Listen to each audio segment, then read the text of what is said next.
କିଛି ନୂଆ ଶିଖିବା, କିଛି ନୂଆ ଜାଣିବା, କିନ୍ତୁ ବୁଝିବା, ପଢିବା ଏବଂ ପ୍ରୟୋଗ କରିବା, ସେଇଟା ହେଉଛି ଓଡ଼ିଆ ପାଠଶାଳାର ପ୍ରଚେଷ୍ଟା। ଆପଣମାନଙ୍କୁ ସମସ୍ତଙ୍କୁ ସ୍ୱାଗତ। ଓଡ଼ିଆ ପାଠଶାଳାକୁ ଚାଲନ୍ତୁ।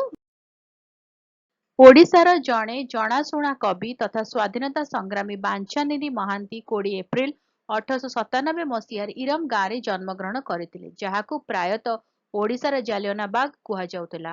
ସେ ନିଜର ଶକ୍ତିଶାଳୀ କବିତା ଏବଂ ସାମାଜିକ ସକ୍ରିୟତା ମାଧ୍ୟମରେ ଭାରତର ସ୍ୱାଧୀନତା ସଂଗ୍ରାମରେ ଏକ ପ୍ରମୁଖ ଭୂମିକା ଗ୍ରହଣ କରିଥିଲେ। ଜାତୀୟ କବି ଭାବରେ ଜଣାଶୁଣା ମହାନ୍ତି ତାଙ୍କର ସାହିତ୍ୟିକ ପ୍ରତିଭାକୁ ବ୍ରିଟିଶ ଉପନିବେଶ ଶାସନ ବିରୁଦ୍ଧରେ ପ୍ରତିରୋଧ କରିବା ପାଇଁ ତଥା ଜାତିଗତ ଅତ୍ୟାଚାର ତଥା ଅନ୍ଧବିଶ୍ୱାସ ଭଳି ସାମାଜିକ ଅନ୍ୟାୟକୁ ଆଲୋକିତ କରିଥିଲେ।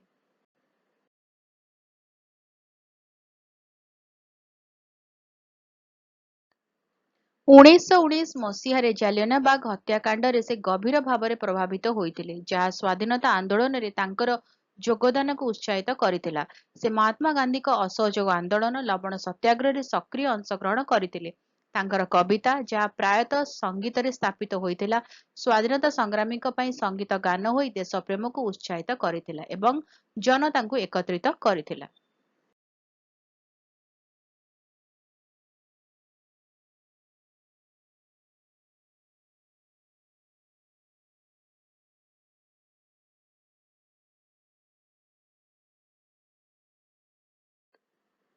ତାଙ୍କର ସାହିତ୍ୟିକ ଅବଦାନ ବ୍ୟତୀତ ସେ ଜଣେ ସାମାଜିକ ସଂସ୍କାରକ ମଧ୍ୟ ଥିଲେ, ଯିଏକି ହରିଜନଙ୍କ ସମେତ ଦଳିତ ସମ୍ପ୍ରଦାୟର ଉନ୍ନତି ପାଇଁ ଓକିଲାତି କରିଥିଲେ।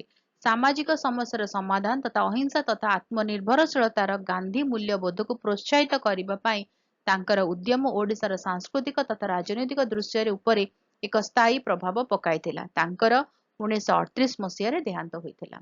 ଭିଡିଓଟି କେମିତି ଲାଗିଲା ମୋତେ କମେଣ୍ଟ କରିକି